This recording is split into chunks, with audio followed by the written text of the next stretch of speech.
Hello friends, we are back on our amendment batch 3 of CA Final, SCM and PE.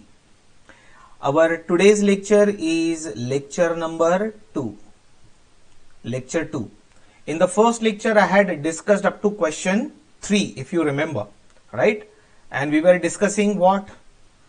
From the index page we are discussing suggested answer of May 2019 and we had a discussion up to question 3. So today we are going to go ahead from question 4. But before that, there are a few more things. I request you to go through the question before viewing this video, because I may not be able to give you as much time as you want to yourself interpret and understand the question.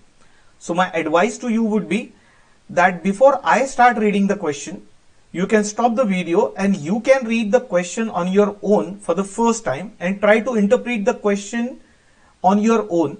Then see the way I am interpreting the question, because the most important part for costing is correct interpretation and understanding of the question. So that is why I request that you read the question. You read the question first before I read it. That is number 1. Number 2, there are certain printing errors which we will correct in this same suggested answer May 2019 question 1. That is the case study question which I did not discuss because I am discussing only the practical questions. So go to the case study. In your notes, go to page number 5 first. So we'll make some corrections there, minor corrections, spelling corrections. Go to page 5.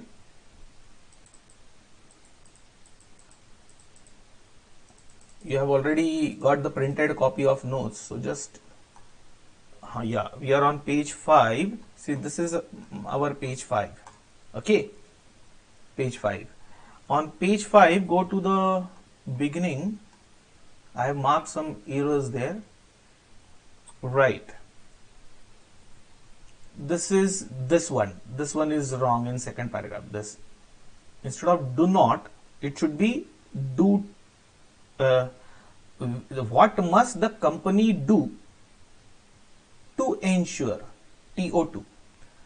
What must the company do to ensure stakeholder satisfaction?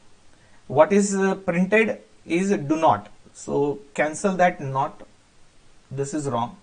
The sentence should be what must the company do to ensure stakeholder satisfaction. This is one correction which I have noticed. One more is on, I think, page 6. So I'll take you to page 6. Please sit with your copy of printed notes, calculator, rough pages, pen. I hope you are ready with everything. And on the 6th page in capabilities, here is the error. Here it should be amount spent on new recruitment and training, etc., not amount spent off. So you will strike off the word off and you will write on, amount spent on new recruitment and training. I hope you have made these two corrections. Now I am going directly to question 4, from where we have to begin today. Question 4, I am going from there, we have to further go ahead. Question 4 is where? Right, it's here. Yes, question 4A we will first deal with. Right, question 4A. Right, we are dealing with the suggested answer of May 2019. We'll go in the same sequence till end, so you don't have to worry. Only you have to watch the lectures in sequence. Don't watch it in between. Watch lecture 1, then watch lecture 2, then 3, then 4, so that there will be a linking and you will be able to watch it in continuation. So I'm on question 4A for 10 marks. This question was on standard costing. I'll read the question first. GRV is a chemical processing company that produces sprays used by farmers to protect their crops. One of these sprays, Agrofresh, is made by using either chemical A or chemical B. So you can manufacture this spray Agrofresh either using chemical A or chemical B. These are two inputs. You can use any one of them, not both. Now to produce 1 liter of Agrofresh spray, they have the option to use either 12 liters of chemical A or 12 liters of chemical B. So you can either use 12 liters of chemical A or 12 liters of chemical B to manufacture 1 liter of output. Agrofresh is your output, chemical A and B is your input. So 12 liters of chemical A or 12 liters of chemical B. Now during the financial year, the purchase department of GRV has planned to use chemical B. They planned to use chemical B as it appeared that it would be cheaper of the two. So when the purchase department thought that as compared to chemical A, B will be cheaper. So they thought of using chemical B as it would be cheaper of the two, and their plans were based on the cost of chemical B at rupees 15 per liter. This was the planning of purchase department, that out of A and B, B will be cheaper and the price of B will be 15 rupees a liter, which you can treat as standard price of B, 15 rupees a liter, standard price, right? Now let's go ahead. Due to subsequent market movement during the year, these are subsequent movements in the market after you had decided the plan, the actual prices changed. So due to subsequent movement, the prices got changed, and if the concerned department had purchased efficiently, if the purchase department would have purchased the chemical efficiently, the cost would have been, what should have been the cost? The cost would have been chemical A should have been 15.40 per liter and chemical B should have been 16 per liter. And this is if you would have purchased it efficiently. Now we go ahead. Production of Agrofresh spray was 1000 liters. 1000 liters is the production, my dear friend. This is actual output. And the usage of chemical B, as per your plan, you have used chemical B. And how much chemical you had used? 12,800 liters at a cost of rupees 2,09,920. This is your actual quantity consumed of chemical B, and this is actual cost. Actual quantity divided by actual cost, we will get actual price also. If you want, we will calculate it right now. Just take the calculator. 2,09,920 is the actual cost of chemical B, divided by 12,800 is actual price. Actual quantity. So your actual price of chemical B comes to 16.40, correct? So you have consumed 12,800 liters of chemical B at an actual price of 16.40 per liter. So that amount is 2,09,920 and actual output is 1000 liters. Now you are the CEO of GRV and the management accountant has sent you the following suggestions through email. So you are the CEO of the company, Chief Executive Officer, and management accountant is saying something in the mail. Now what is his mail? The management accountant says, I feel that in our particular circumstances, the traditional approach of variance analysis is of little use. And for some of our products, we can utilize one of the several equally suitable chemicals.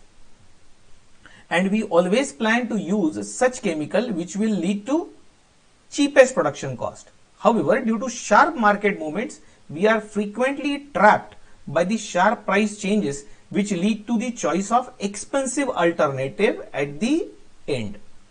This is what management accountant says. Please read it again, what he is saying, because based on that you will have questions. Just read it again.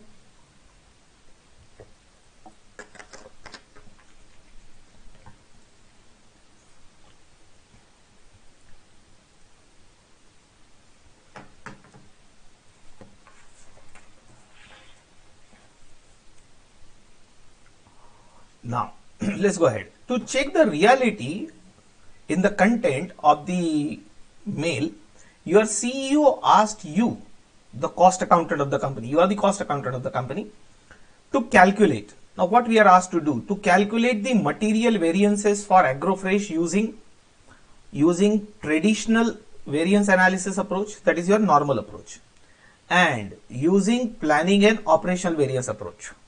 So basically you have to calculate the variances twice, once using traditional approach, once using planning and operational variance approach.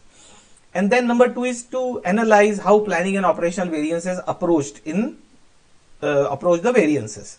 So you have to distinguish, analyze how this planning and operational variance approach is superior to your traditional variance approach. Though the wording of the question according to me are not very correct, but the question 2 is that you have to compare the traditional approach and the planning and operational variance approach and say how planning and operational approach is superior. That is theory question, so you can read the answer later on. And third question is to analyze how the advanced variances are useful to your organization. This is also theory question. So number 2 and 3 part are theory parts which you can read the answer. I will discuss with you the traditional variance method and the planning and operational variance method. Now let us capture the data again. So I'll take you back to the question. You have printed notes in front of you. You can again refer the question. So your actual output is 1000 liters, actual output. And 1 liter of output requires 12 liters of chemical, either A or B. So 1000 liters will require 1000 into 12 will be 12,000 liters. So 12,000 liters will be standard quantity of input required for actual output. Okay. Then your original standard price was rupees 15 per liter of chemical B, because you thought this will be the cheaper one. This is plan, means this is standard price. Now please remember, in this question we will have revision variance, because the prices have subsequently got changed, for which purchase manager is not responsible. So we'll have to calculate revision variance, and you know revision variance is called as planning variance because there is an error in planning. And we will compare the actual price with the revised purchase price. That will be your operational variance. Okay. So you have to recollect the planning variance and operational variances. Planning variance is revision variance. Anyway, first we'll try by traditional approach. So standard price is 15. Standard quantity will become 1000 into 12 will become 12,000 liters is the standard quantity of input. Now what is actual quantity consumed? 12,800 liters is actual quantity consumed. And what is the actual price which we just now calculated? 16.40 is the actual price, that is actual cost divided by actual quantity. This is your actual price. Now using traditional approach you will get the answer very easily. So I'll just go to some other blank page. Right, this one I'll use, the blank page. Now we'll first see traditional approach. In traditional approach what we do in first circle, I'm using circular tally. Standard quantity into standard price, then actual quantity into actual price, and if you remember we take actual quantity multiplied by standard price. Okay. Now if you remember, standard quantity we should have consumed was 12,000 at the rate of 15. Just refer the question if you want. 12,000 at the rate of 15. Actual quantity we have consumed is 12,800 liters. And we consumed it at the rate of 16.4, correct? And here we'll take actual quantity consumed 12,800 liters into standard price should have been 15, correct? Now, you know this difference is your cost variance, which will be adverse. So I'm not calculating it now. You can also calculate. If you want, you may take down this on rough pages if you want to. This is your cost variance which will be adverse. Now check this one. This one is which variance? Please remember, in this difference standard price is constant. So difference is between standard and actual quantity. You should have consumed 12,000 liters, but you have actually consumed 12,800. So it is a usage variance which will be adverse. So usage variance will be adverse, cost variance will be adverse. And check the price variance. If I compare the second and third circle, you will notice actual quantity is constant and the difference is between standard price and actual price. Standard price should be 15 rupees, whereas actual price is 16.40. So actual price is higher. So this is your price variance, which is adverse. Okay. Answers are already printed in your notes. This is your traditional method, right? Here we have not used the operational or planning variance method. So this is the simple one. Now the important one is the planning and operational variance method, where we will calculate the revision variances. And please remember, my dear friends, here what institute has done, institute has not given the formulas, they have directly given the answers, some calculation and answers. So you won't come to know why that calculation is done and what is the logic behind it. So institute doesn't provide any logic, they just provide the answers. And it is difficult to find the logic. I am going to explain it through circular tally only. In my printed answer, you will find the formulas. but then formulas are not there in the institute's module. So you'll get confused from where I have derived the formulae. So I'm going to discuss the logic from where I have derived the formulae. Is that okay? Please don't ask further. I'm just giving you what institute has done through circular tally. They have not written even in the they have not written the formulae also. So I'll go to the revised calculation now. That is the second part of the question. We'll use the planning and operational variance. I'll write standard quantity into standard price. Standard price originally of material B which you had planned. Actual quantity consumed into actual price, naturally of material B. Then I will write here standard quantity into revised standard price. But revised standard price of A I will take. Now from where I have got A? So if you go back to the question, or I will take you again there to the question. Just a minute. I'll take you to the question here. Let us understand the data first of all. Check here. See, you had originally planned to buy chemical B at the rate of 15. However, subsequent movement in the price gave you this information, these two.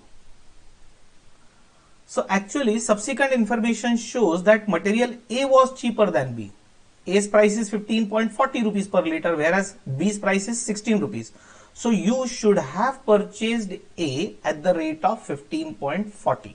So your revised standard price will be 15.40 because cheaper is A. You should have purchased A. But actually you purchased B. Now even if you purchase B, the revised standard price of B is 16, whereas actual price is 16.4. It means you have purchased even at a higher price. Even if you purchase B, you should have purchased it at 16 rupees. So there is a price fluctuation in B also. B's price is not originally planned at 15. It turned out to be 16. Are you getting it?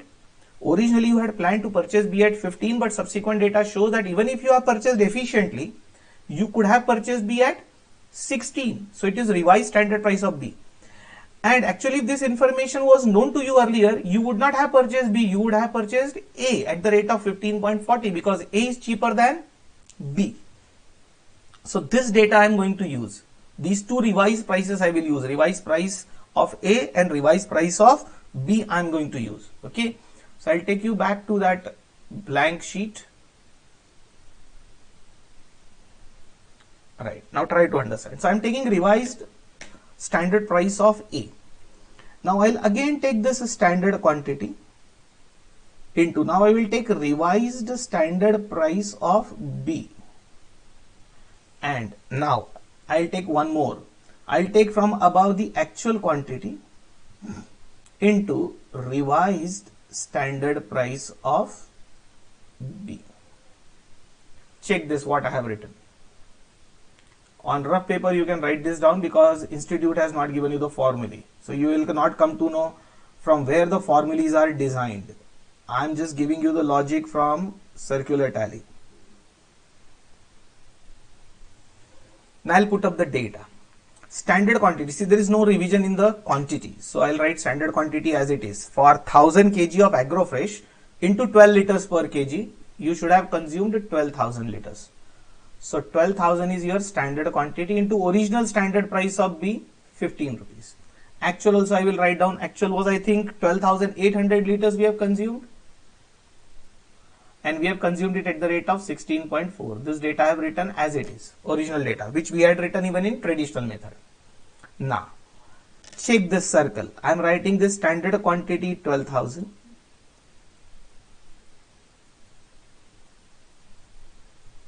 Into, I am writing revised standard price of material A. If material A would have been purchased efficiently, it would cost you only 15.40 per liter. Okay.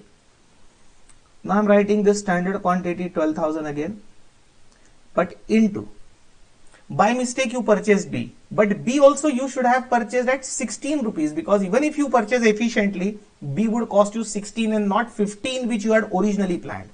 So B's revised standard price is 16. Are you getting it? You may take it down on rough paper so that you will understand which formula I have used and why I have used. Now actual quantity consumed, I am taking 12,800 liters into revised standard price is 16. These 5 circles I have written. And now if we connect these two, this is going to be your total material cost variance. As it is, this cost variance is going to be adverse. This answer will be same as traditional variance. So there is no change here. Now check this comparison.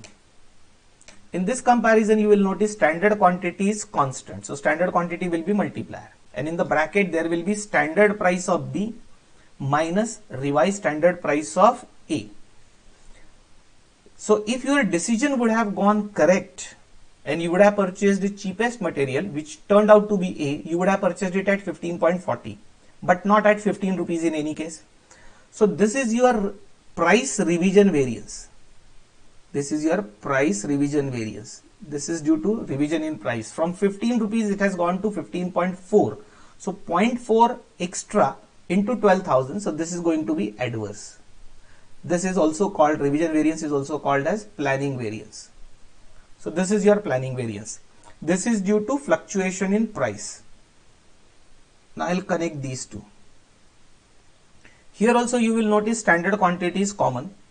Then the difference is between revised standard price of A and revised standard price of B. Now B's standard price turned out to be 16. And if you would have purchased A efficiently, you would have purchased it at 15.4, but your decision went wrong. You took the decision of buying B. So this is error due to your decision making. This is error due to decision making. And the fluctuation in price is from 15.4 to 16. So again 0.6 you are paying extra. So 0.6 into 12,000. This much will be adverse. This is again a planning variance. This is error in planning. You planned to buy B, whereas you should have purchased A, but that you came to know later on. So these two are planning variances, right? These two are planning variances. Now we'll go here. In these two circles, you will notice the standard price, revised standard price 16 rupees is constant. Have you noticed that? The difference is in quantity. Standard quantity 12,000, actual quantity 12,800. So your actual quantity consumed is 800 higher. This 800 into 16 rupees will be your usage variance. Will be usage variance, and this will be adverse. But this is your operational variance. Right? This is your operational variance. Here there is no error. You have consumed 800 kg more for which you are responsible. So this is your normal usage variance, which is operational variance, which will be adverse. And connect these two. Here you will notice actual quantity is same, that is 12,800 is same, and you are comparing actual price 16.40 with revised standard price 16. So as compared to 16 price of B, you have paid 16.4. So you have paid 0.40 extra, for which you are responsible. So 0.40 into 12,800, this will be your price variance, regular price variance, which is adverse, and this is also operational variance. So there are two operational variances and two planning variances. For planning variances, your team is not responsible. For operational variances, your team is responsible. And the total of all four will again tally with the cost variance. I hope you have taken it down on a rough piece of paper. And remaining you will find in the printed notes. In the printed notes, you will find formula and answer is written.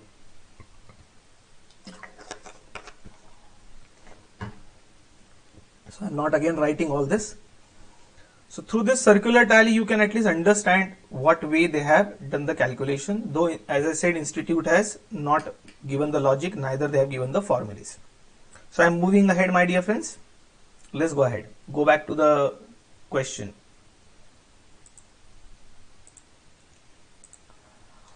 So this was your question. We have answered, or we have discussed these two, traditional variance method and operational and planning variance method. Remaining two are theory questions which you can read. I am moving to question 4b now. Another 10 marks question, 4b, an interesting one. Let's go to question 4b. DK International is developing a new product. During its expected life, 16,000 units of the product will be sold for rupees 102 per unit. It will get sold at 102 per unit. During the entire lifetime, this is not in just 1 year, it is over the lifetime. 16,000 units will be sold at the rate of 102. Now production will be in batches of 1000 units. Production will be done in batches of 1000 units. Means you won't produce a single unit. You will produce a batch of 1000 units throughout the life of the product. So you'll keep on producing the batches, goods in batches, that is batch costing of 1000 units. It means to produce 16,000 units, you will have to produce 16 batches, correct? Each batch of 1000 units, so you'll have to produce 16 batches. The direct labor cost is expected to reduce due to the effect of learning. So it's a question of learning curve. Labor cost is expected to reduce due to the effect of learning for the first 8 batches produced. The cost will reduce only for first 8 batches. Therefore, the direct labor cost, thereafter the direct labor cost will remain constant at the same cost per batch as in the 8th batch. Total you'll have to produce 16 batches. Learning effect will continue up to 8 batches. After 8 batches, the learning effect will go away, and whatever is the cost incurred for 8th batch, the same cost will be incurred for subsequent batches, that is up to 16 batches. Now the direct labor cost of the first batch of 1000 units is expected to be rupees 55,000. Now please remember, 55,000 is not the cost of first unit, it is the cost of first batch. And first batch is of 1000 units, so we'll have to go batch wise. So data is given not for first unit but first batch of units, because goods are produced in batches. And a 90% learning effect is expected to occur. So 90% is your LCR, learning curve ratio. The direct material and other non-labor related variable cost will be rupees 50 per unit. See, material cost is always variable cost, direct material, and other non-labor related variable cost means you may say variable overheads. They will remain rupees 50 per unit throughout the life of the product. Means this cost won't change. So this is a perfect variable cost. This 50 rupees per unit will remain constant throughout the life of the product. This is other than labor. And labor we have to calculate using learning effect. Now there are no fixed cost that are specific to this product. So there is no specific fixed cost. It means fixed cost is to be ignored. The learning index for 90% learning curve, learning index, right, that is value of S. Learning index for 90% learning curve is minus 0.152. Minus 0.152 is the learning index. So that they have already given. Learning index is calculated, if you remember, that is this value is calculated as log of LCR divided by log 2, if you remember. Log LCR divided by log 2 is the value we get the learning index. That is ready-made given to you. And some more values are given to you. 8 raised to minus 0.152 is equal to 0.729, and 7 raised to minus 0.152, that is 7 raised to learning index is 0.744. These two values are ready-made given to you. So you don't have to use the logarithm now. You will get the ready-made answers. Now check what are the questions required. Calculate the expected labor cost, direct labor cost of 8th batch. 8th batch, not total 8 batches. Labor cost of 8th batch. And calculate the expected contribution to be earned from the product over its lifetime, means from all 16,000 units, that is 16 batches. And you have to calculate the contribution. Fixed cost is missing, so you will get only contribution. Contribution from all 16,000 units over the lifetime. So lifetime contribution you want. And third question is calculate the rate of learning required. They want you to calculate rate of learning. The present rate of learning is 90%. They want you to calculate rate of learning required to achieve a lifetime product contribution of rupees 5 lakhs. Lifetime contribution of the product rupees 5 lakhs. Assuming that a constant rate of learning applies throughout the product's life. A same rate of learning, constant rate of learning will be applicable throughout the life of the product. Means throughout 16,000 units, if the constant rate of learning is applicable and you have to earn a lifetime contribution of 5 lakh, then what should be the rate of learning? These are 3 questions. I'll wait for a minute. You first go through the question and then we'll tackle or discuss one at a time, instead of all three being clubbed. Just go through the question again.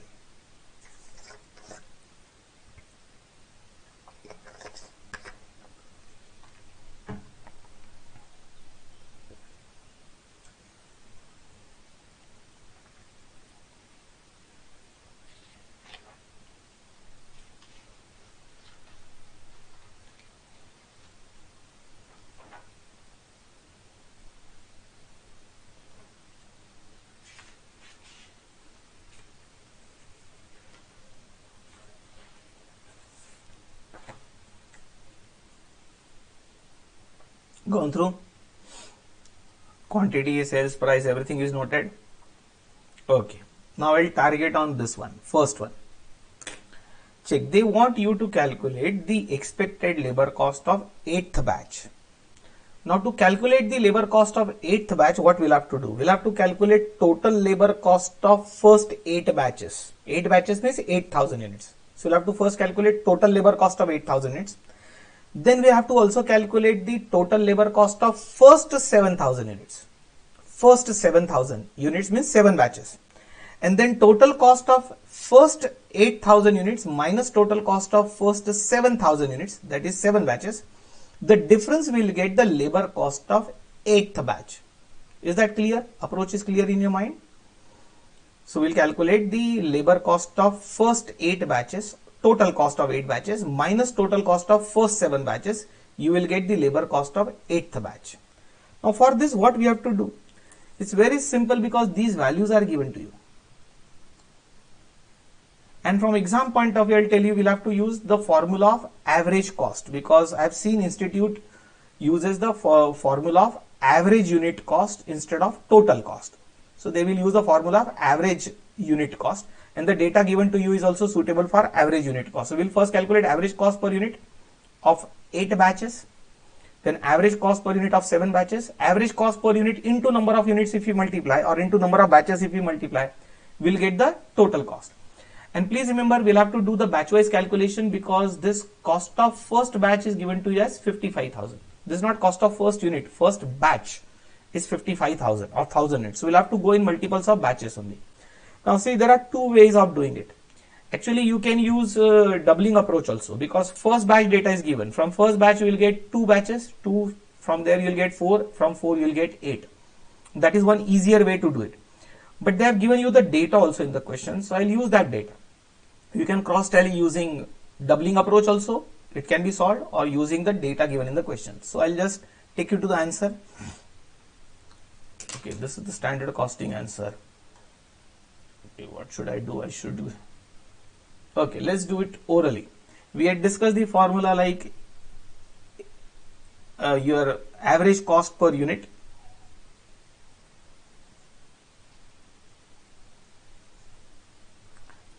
Okay, anyway, I'll just take you to the answer. We'll have to use the average unit cost formula.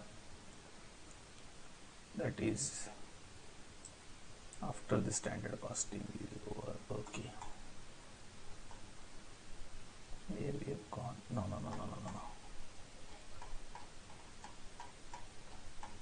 We've gone a little ahead. Much ahead.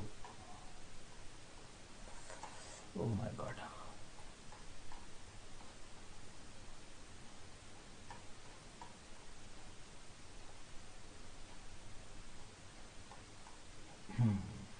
Here. Right.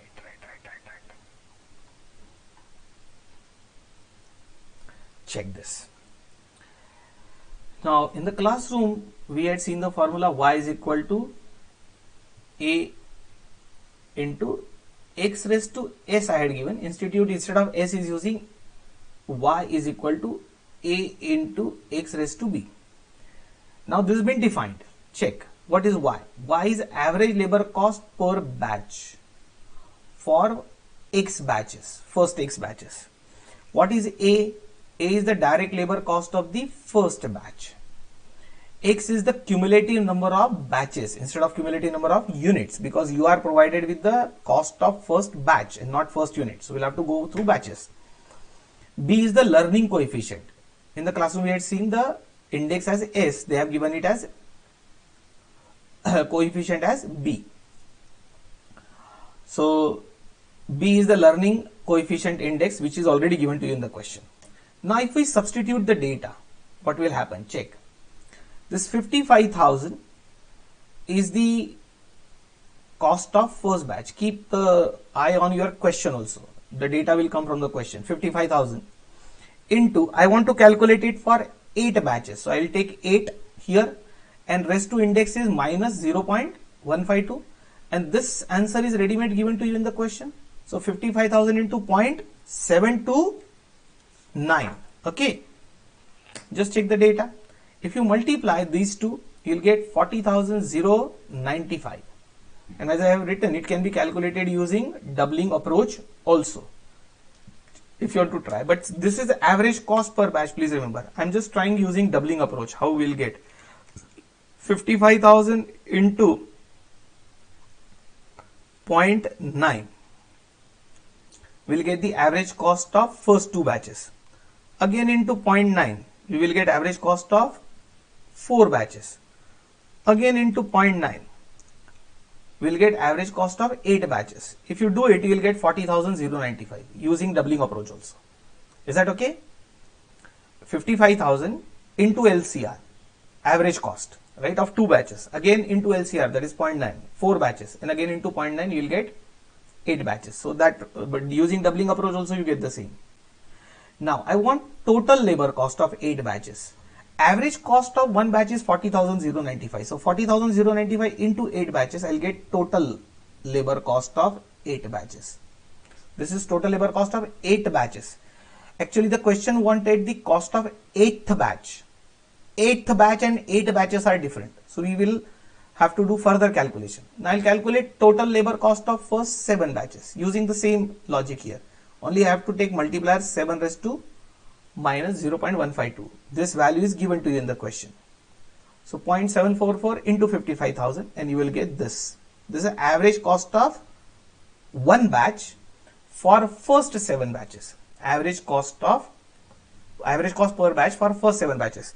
Now this answer you cannot get using doubling approach because 8 can come in the doubling approach, 7 won't come in the doubling approach. So this you have to calculate using the data given in the question only. Now I'll calculate total labor cost of 7 batches. So average cost of one batch 40,920 into 7 batches. So you'll get, this is the average cost of first, this is the total cost of first 7 batches. This is total cost of 7 batches and this is total cost of 8 batches. This minus this. So labor cost of 8th batch shall be total cost of 8 batches minus 7. So you get the answer as 34,320. Okay. You can later on recheck the calculations if you want to. Now we'll move to second part of the question. So I'll take you back to the question. I'll take it on the screen if you want, or you can turn the pages, printed pages of your notes. Right, check the second question. Calculate the expected contribution to be earned from the product over its lifetime. Means from 16 batches, they want contribution. Now for contribution, what we have to do? We'll take sale value of 16,000 units.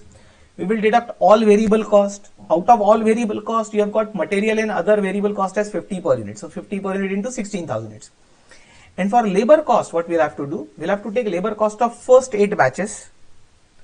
And then the cost of 8th batch will remain same for 9th, 10th, 11th, 12th, 13, 14, 15 up to 16th batches. So same cost of 8th batch will have to continue further up to 16 batches. And deduct all the variable cost from sale value and you will get the contribution. So now I'll take you directly to the answer and calculation which is there.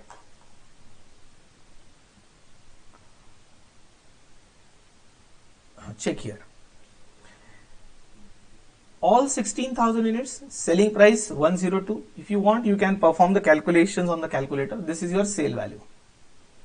Now your material and other non-labor related variable cost was 50 per unit. So 50 per unit into 16,000 units, you will get this variable cost. Now we have to get labor. Labor cost of first 8 batches we had calculated here if you remember. Check this. Labor cost of first 8 batches. It is here. Check this. This one. That is 3,20,760.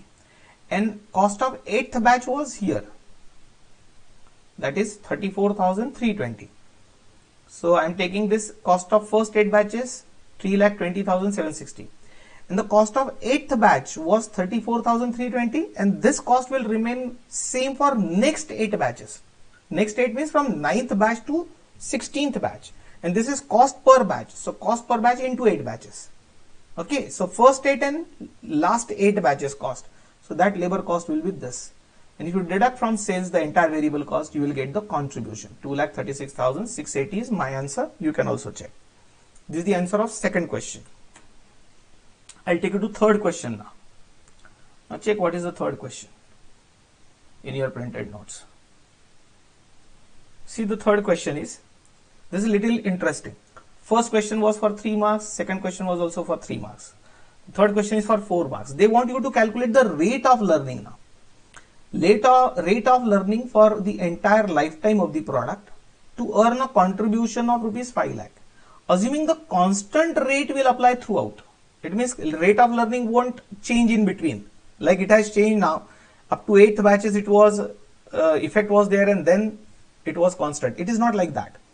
They want to say if the same rate of learning applies for all 16 batches throughout the life of the product and you want to earn a contribution of rupees 5 lakh, then what should be the rate of learning? So we have to calculate that rate of learning now, which will be different from 90%, right? It won't be 90% now. See, with 90% rate of learning, your contribution was different. It was 2,36,680. Now you want contribution of 5 lakh.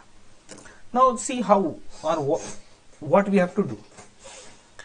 What we'll have to do, we'll have to take the sale value, same, that is this one. This direct material and labor cost will remain this only. This is missing. This will be now question mark. And this contribution you know is 5 lakh. So we'll calculate a balancing figure labor cost. We'll get balancing figure labor cost. And that is the labor cost for all 16 batches. That is 16,000 units. Now that labor cost is at what LCR? So using that LCR, we'll get the learning rate. So we'll have to do a reverse calculation now, right? From cost, we will go reverse to the rate of learning. How? Let's see. So in order to achieve the contribution of rupees 5 lakh, is it 5 lakh only? I have written by mistake. The total, yeah, here there is some printing error. This contribution got printed much higher. It should be 5 lakh. This is my typing error, it seems, right? Please correct it. It should be 5 lakh. The total labor cost over the product's lifetime should be. So as I said, we'll take the sales. We'll take material and other costs, sales at the rate of 102, other variable cost at the rate of 50. And we'll deduct desired contribution which was given in the question as 5 lakh. So balancing figure now, if you deduct all this, you will get balancing figure as labor cost 3,32,000. This is the labor cost of 16 batches. Now we'll calculate average labor cost per batch. So average labor cost will be 3,32,000 divided by 16. So it should be 20,750. Should be the average cost per batch. Now how we'll get this average cost per batch? So we'll assume rate of learning as R percentage. We'll use this formula, y is equal to A into X raised to that B. So A is 55,000, that is the labor cost of the first batch. And for 16,000 batches, raised to B we don't know. That B we have to calculate. Now this value of Y, we will take this, that is average cost per batch, 20,750, right? Is equal to 55,000 into 16 raised to B. Now this 20,750 divided by 55,000 you do. Bring 55,000 to left side. Do it on your calculator. 20,750 divided by 55,000. So you get it as 0.3773 approximately. Will be equal to 16 raised to B. Okay. Now taking log of both sides, we will get log this step. And 16 raised to B will become B into log 16. This b into log 16 you will write as 2 raised to 4. 2 raised to 4 is 16. Now then 4 will become multiplier. So in next step you will find it is b into 4 log 2. And now b, that is learning index, can be written as log LCR divided by log 2. So b is substituted as log LCR divided by log 2 into 4 into log 2. Out of which this log 2 will get cancelled. This is 4 into log 2. Log 2 will get cancelled. So what will remain is 4 into log LCR. 4 into log LCR can be written as log LCR raised to 4 or 4 multiplied by log LCR. It's one and the same. So this will get converted into this step. Now if you go further, now log being common, I'll delete log from both sides. So it will remain 0.3773 is equal to LCR, that is learning rate, which is R, we have assumed as R, raised to 4. Now if you take under root 4 of this and under root 4 of this, what will happen? This will remain R. So R will become equal to under root 4 of 0.3773, and directly answer is written. Now how to get that answer? Now most of you know it. See, anything, suppose if I take x raised to 2 and again raised to 2, it becomes x raised to 4, right? So if I want to take under root 4, then you'll have to take square root 2 times. It means what you do on the calculator, 0.3773, 0.3773 you have typed, press a square root button once, again press once. If you press it twice, that will become under root 4. The calculator will show you the answer 0.7837 something. This is the answer. If you want to write it in percentage, multiply it by 100. So it will become 78.37%. That is the rate of learning, 78.37%. Saying 78.37% and writing like this is one and the same. Now there is one more alternative way out, because we can use doubling approach also for 16 batches and get the same answer. See how we'll get it. Now using doubling approach, I am giving you alternate approach. Average cost for the first batch was 55,000. Now it should get reduced to, this average cost per batch should get reduced to 20,750. This 20,750, how we calculated, if you remember, it's here, average labor cost per batch for 16 batches.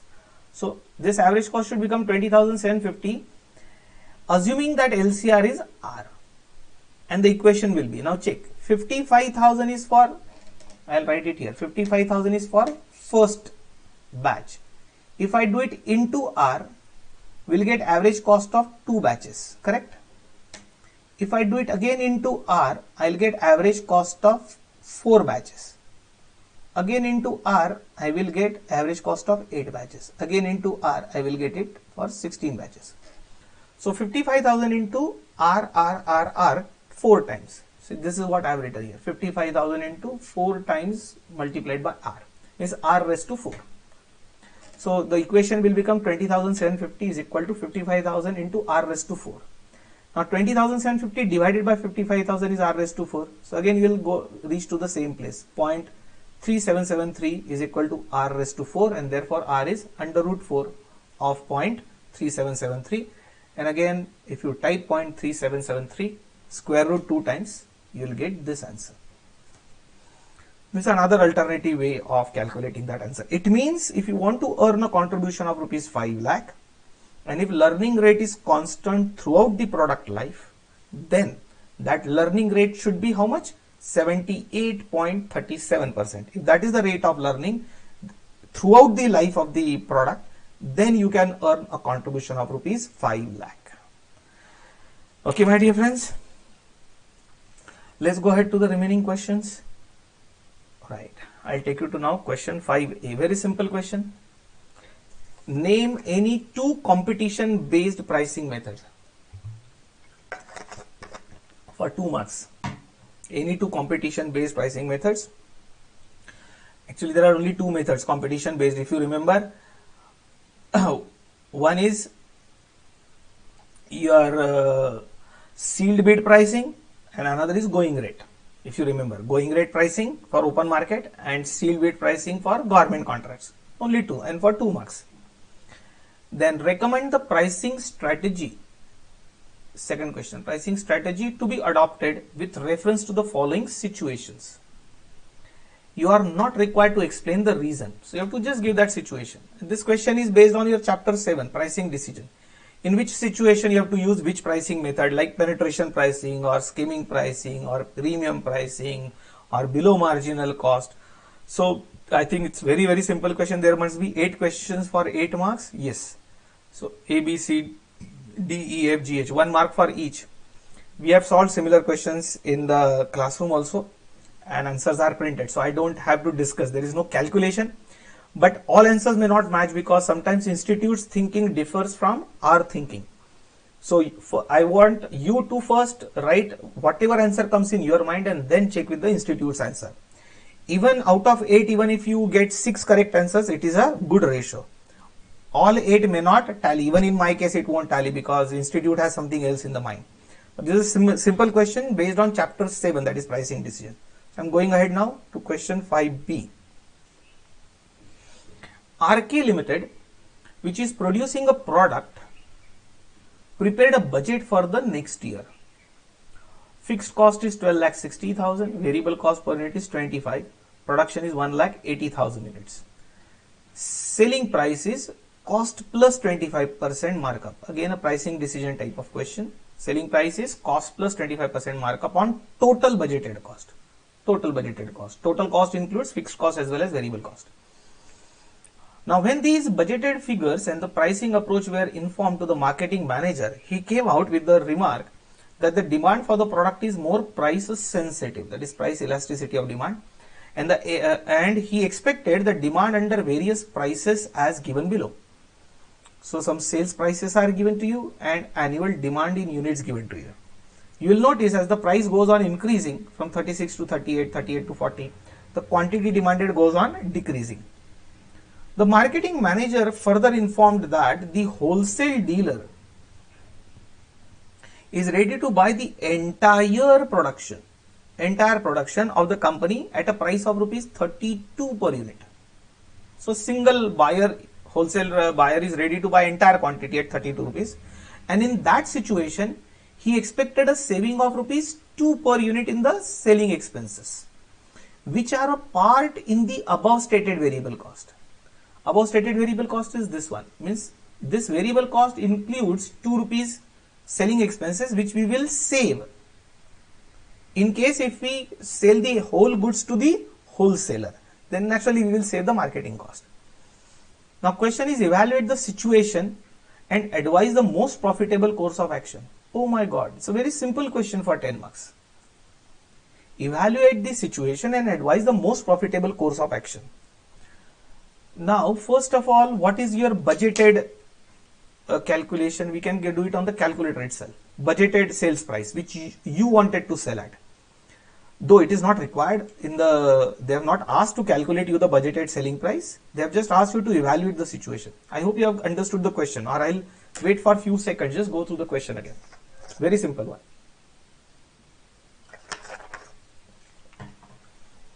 Now on calculator, suppose if we take 1,80,000 units budgeted quantity into 25 rupees variable cost, memory plus, this is total variable cost in the memory. Now type 12,60,000 fixed cost, memory plus recall memory. I think recall memory is total cost, that is 57,60,000. I hope you are getting the same figures, 57,60,000. Now cost plus 25% markup. So we'll add 25% markup. So into 0.25. 25% is into 0.25, which is 14,40,000. Add it in the memory and then recall memory. Your total sale value will become 72 lakh. Total sale value 72 lakh, and 72 lakh divided by 1,80,000 units. So your price, budgeted price, sales price comes to rupees 40. This sales price is using this approach, cost plus approach. Now at 40 rupees sales price, the marketing manager says that you can sell only 1,50,000 units. Now we wanted to sell how many units at this price? 1,80,000. That was our budget or plan. But as per marketing manager, He says that you can sell only 1,50,000 units and not 1,80,000 units at this price. Actually, question is not this. To calculate this price was not the question. Calculation is, in the above situation, advise the most profitable course of action. My dear friends, this is a very simple question. From these sales prices which are given to you, deduct 25 rupees variable cost. You will get contribution per unit, and contribution per unit into annual demand, multiply. Wherever total contribution is maximum, I repeat, wherever total contribution is maximum, that sales price is best. And you have got one more option, which is that sell the entire quantity. Entire quantity means 1,80,000 units to a wholesale dealer. But wholesale dealer will pay you only 32 rupees. But one benefit in this is that you will save 2 rupees of variable selling expenses. So instead of 25 rupees variable cost minus 2 rupees, it means your variable cost will now become 23 rupees due to 2 rupees saving. So 32 rupees sales price minus 23 rupees variable cost. I repeat, 32 minus 23. How 23 we have calculated? 25 rupees variable cost minus 2 rupees saving in selling expense. So it will be contribution of 9 rupees per unit. This 9 rupees contribution into 1,80,000, you will get total contribution. So compare that contribution also with this contribution, and then decide whether you should sell whole quantity to wholesaler or you should sell in retail, and at what price. It's a very simple question. Just by calculating total contribution, you can take the decision. So I'm going ahead now. These are your printed answers. Just go ahead. Yeah, we'll come to question 6A. Question 6A, Raju is Chief Financial Officer of Millets.com, an internet company that enables customers to order for delivery of different millets. This is a type of food grain. If you know, like jowari, bajri, ragi, these are called millets, right? So they have got an online portal from where you can sell those food grains, that is millets, by accessing its website. Raju is concerned with the efficiency and effectiveness of the financial function. He collects the following information for three finance activities, okay, because they want to know the effectiveness of financial function, efficiency and effectiveness of financial function in 2018.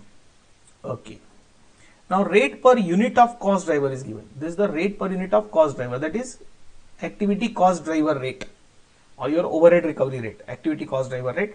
So there are three activities: receivables, must be receivables management, payables and travel expenses. These three financial activities they have taken. Activity level, this is output level activity, means this activity is dependent on number of units. These two are batch level activities. So here the cost is driven by number of batches. Cost drivers are given as remittances, invoices and travel claims. Static budget amount. Static budget means budget prepared at a fixed level of activity. We used to call it as fixed budget.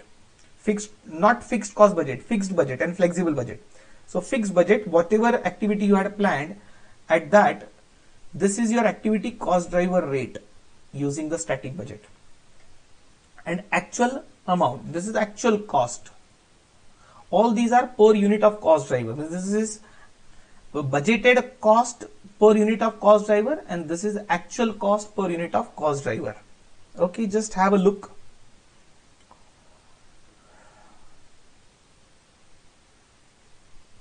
Here, like, the rate has gone up, here the rate has gone down, actual rate is lower, here actual rate is lower. Now the output measure, I'm going ahead, the output measure is the number of deliveries. This output measure is the number of deliveries, which is same as number of remittances. Okay, so which is same as number of remittances. So output measure is number of deliveries here, and which is same as number of remittances. Okay, number of deliveries and number of remittances are same. The following additional information are also given. Particulars. This is budgeted and actual information. Number of deliveries. Number of deliveries are 10 lakh originally budgeted, and this static budget is related to this. And actual number of deliveries are 9,48,000, and this is the actual cost related to actual deliveries, 9,48,000. But please remember, the above data is for rate per unit of cost driver. Then delivery batch size is given. Delivery batch size is 5 and actual is 4.468. And travel expense batch size, for travel expense for this one, The batch size is 500 and actual is 501.587. Okay. What they have asked: required, calculate the flexible budget variance for 2018. Flexible budget variance for 2018 2. Again, two word is wrong according to me. It should be for receivables activities, payable activities and travel expense activities. Ignore fractions in all calculations. Question for 10 marks. Just read. Actually, the wordings of the questions are little tricky, but the question seems to be simple. Just go through the question again. Go through the question, then we'll understand what is asked.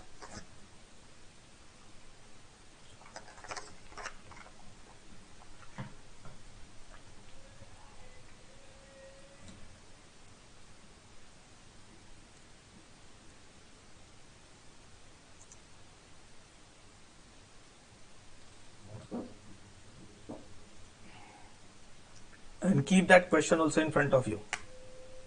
Just go to the question again and keep that question in front of you so that we can borrow the data when we discuss the answer.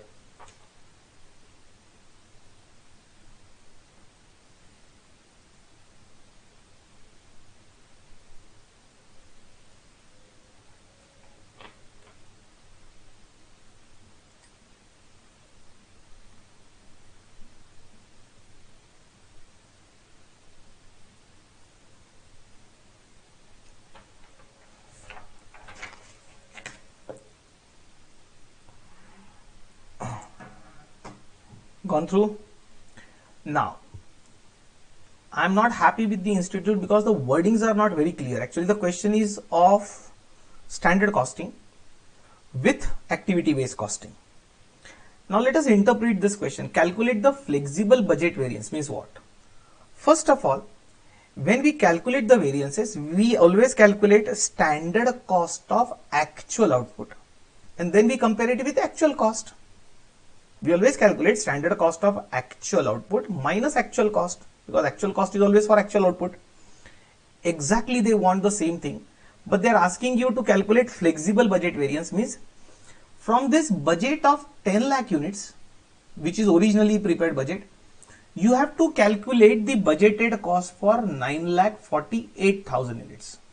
You'll have to calculate budgeted cost for 9,48,000 units, because actual cost is also given for 9,48,000 units. Now this budgeted cost of 9,48,000 units is known as flexible budget, flexible cost budget. So they have changed the word. So you'll have to first calculate standard cost of actual output, which they are calling as flexible budget, and then compare this with actual cost and you will get the variance. So the sentence is calculate flexible budget variance means nothing but calculate your variance in the normal way by taking standard cost of actual output. So standard cost of actual output they are calling as flexible budget, and then compare it with actual cost and then get the variances for three activities. We have to do it for three activities, that is receivables activities, payable activities and travel expense activities. Is that okay? And the rate is given, but rate per unit of activity is given, out of which please remember receivables is the output level activity and these two are batch level activities, and the batch size is also given here 5 and travel expense batch size is 500.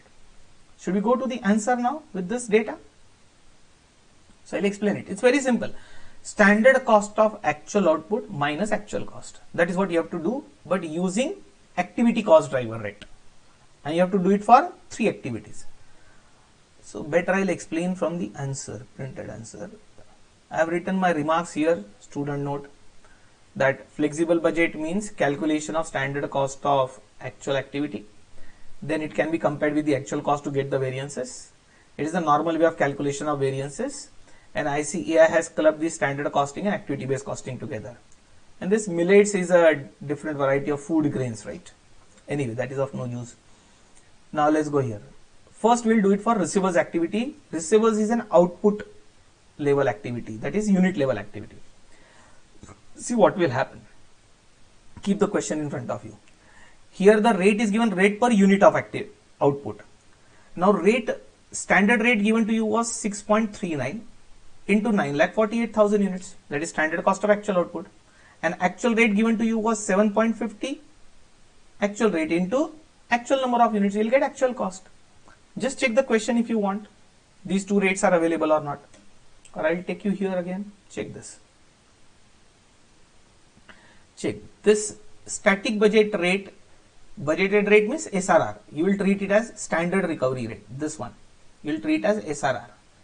So out of which 6.39 is SRR per unit and 29 is SRR per batch and 76 is SRR per batch. And this is actual rate per unit 7.5 and this is SRR per batch because remaining two are batch level activities. So actual rate is also given and standard rate is also given per cost driver. Is that okay? I'll take you again. Please keep the eye on your question. I'm going to the answer, so you'll have to keep the question in front of you from printed notes. So this is very simple, standard cost of actual output minus actual cost, and you get the variance as adverse. Now for payables activities, it's a batch level activity mentioned. So what we'll have to do? We'll have to calculate number of batches. So for payables, what we'll have to do? See, number of deliveries divided by batch size. You will get number of batches. Number of deliveries divided by batch size, that is units per batch. You'll get number of batches, right? Number of batches into cost per batch.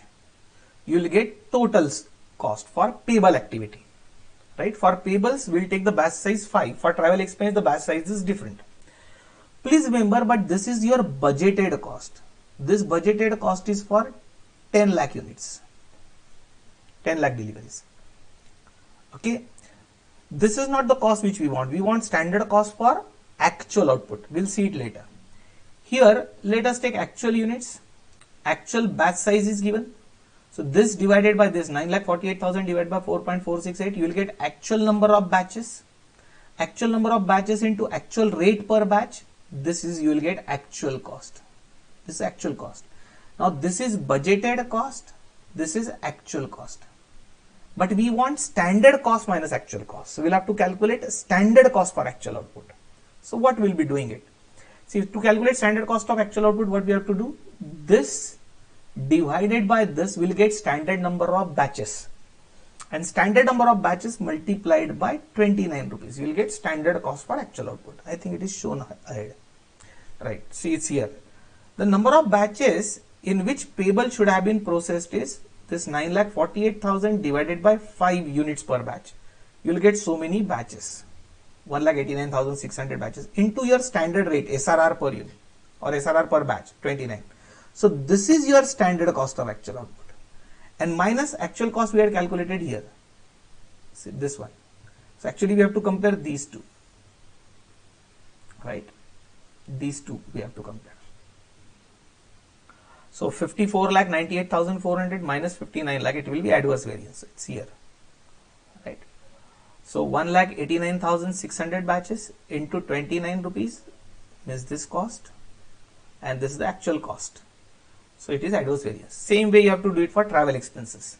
So we'll go ahead. For travel expense, original budgeted number of deliveries or units were 10 lakh. But here for travel expense, the batch size given is 500. So your budgeted batches 2000 into 76. This is budgeted cost, please remember. This budgeted cost is for 10 lakh units. And this is actual data divided by actual batch size. So you will get actual number of batches. Actual number of batches into actual rate, you will get actual cost. This is our actual cost, which we will use in calculation of variance. And this is your budgeted cost. But we want standard cost for actual output minus actual cost. So let's go ahead. For this 9,48,000 units, what should have been the batches, number of batches? So 9,48,000 divided by this 500. It should have been done in 1896 batches. And 1896 batches into this 76 rupees rate into 1896 batches. So this is our standard cost for actual output, right? So this is your standard cost and this is your actual cost. Again, as compared to standard, the actual cost is lower. Instead of the word standard cost, they are using the word flexible budget cost, which is nothing but standard cost of actual output minus actual cost. Actual cost is lower, therefore the answer is favorable. So this was that question. See, the wordings have been changed and standard costing and activity based costing is mixed together, but the basic concept of standard costing, that is standard cost of actual output minus actual cost, that concept has not changed. Now let's go to the remaining question 6b. Let us first read the question 6b, what it is. Yeah, question 6b for 10 marks. The information given below pertains to ABC Enterprises, a specialized car garage door installation company. ABC Enterprises used to get multiple service calls from the customers with variety of requirements. They may have to install or replace, adjust or lubricate some parts or other to make the door functional. Right? They are specialized into car garage door.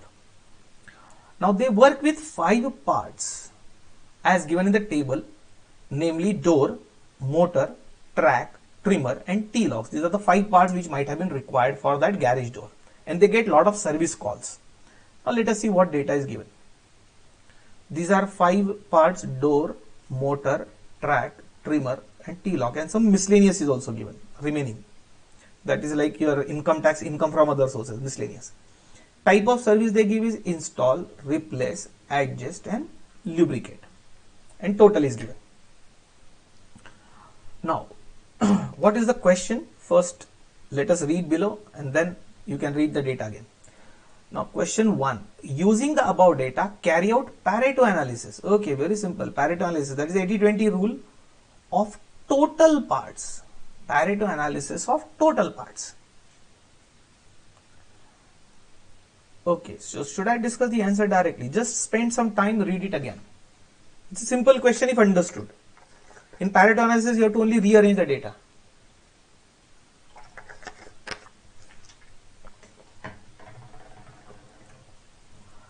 See, they want you to carry out Pareto analysis for total number of parts. So what I'll do, just check here. Pareto analysis for parts we will do. These are the total parts. Like for door, door you have used how many parts? 8. Motor you have used 30. Track, this is the part, 17. Trimmer 20. T-lock 6 and miscellaneous 4. In Pareto analysis what we do, the highest we'll take first. It means you will write this 30 at the top, means at first place, then 20 parts you will write at second place. They want it for total parts. Then will come 17, you will write at third place. Then after 17 will be 8, this will be at fourth place. Then 6 will be at fifth place and 4. You have in our printed notes the Pareto analysis done for quality control, if you remember. So you have to rearrange them higher to lower. Then take the cumulative total and then calculate the percentage of each part with total. Like 30 divided by 85 is what percent, and you will take cumulative percentage. That's also the moment you rearrange the data higher to lower and you calculate the individual and cumulative percentage, the Pareto analysis is ready. This you have done for total parts, right? Only arranging the data and writing it again. And please refer our regular batch notes. One Pareto analysis of quality control. See, this is also quality control matter only, like that is type of services. Similar type of question is there in our printed notes. Now we go to second part of the question. Using the same data, carry out the second level Pareto analysis on the types of services with respect to motors only. Understand this question? Second level Pareto analysis, that is sub analysis for only one part, motors, and this Pareto analysis you will do for type of services. Okay, if you have understood the meaning, then see what we have to do. Check now what we have to do.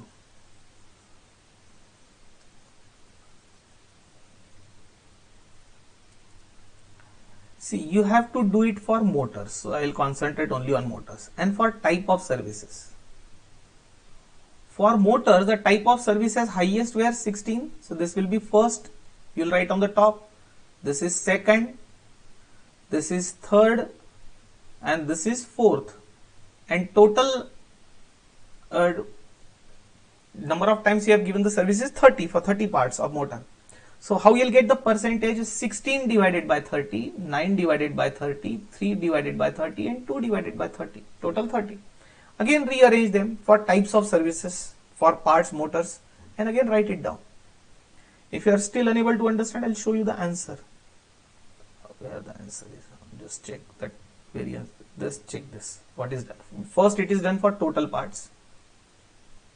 See, these total parts are rearranged and percentage is calculated in cumulative percentage. That's all.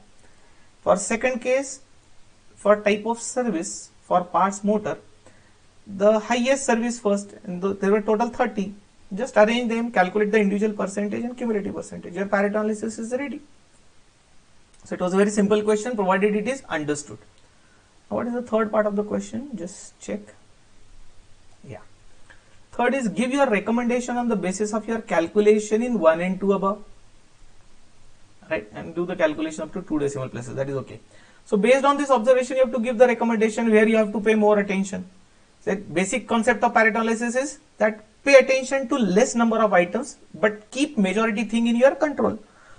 This or to this you have one more sub question for 5 marks only, either this, or state the business situations in which you recommend the application of Pareto analysis. That is application of Pareto analysis in different business situations. That also we have discussed in the classroom.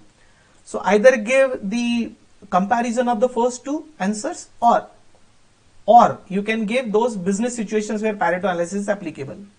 So you will notice here the answer. This is the comparison is given. This, or you could have given these business situations, if you remember, that we can use Pareto analysis in pricing of the product, or we can use it in customer profitability analysis. We can use it in ABC analysis, that is stock control, if you remember, where we divide the stock in category ABC. Then we can use it in activity based costing, or we can use it in quality control. That's all.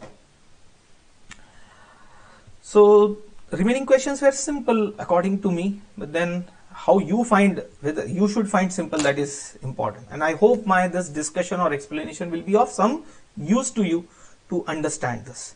So friends, we'll stop here for the day.